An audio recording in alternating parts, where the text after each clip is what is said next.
In front of me is Xiaomi Mix Flip, and today I would like to show you how you can delete a password from Google Passwords Manager.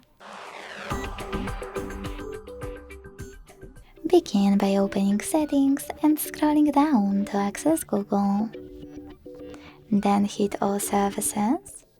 Scroll down to access Autofill with Google and click on Google Password Manager. Following that, click on one of your passwords that you wish to get rid of, enter your screen lock and tap on Delete twice. Thanks so much for watching. If you enjoyed this video, smash that like button, comment and subscribe. Bye!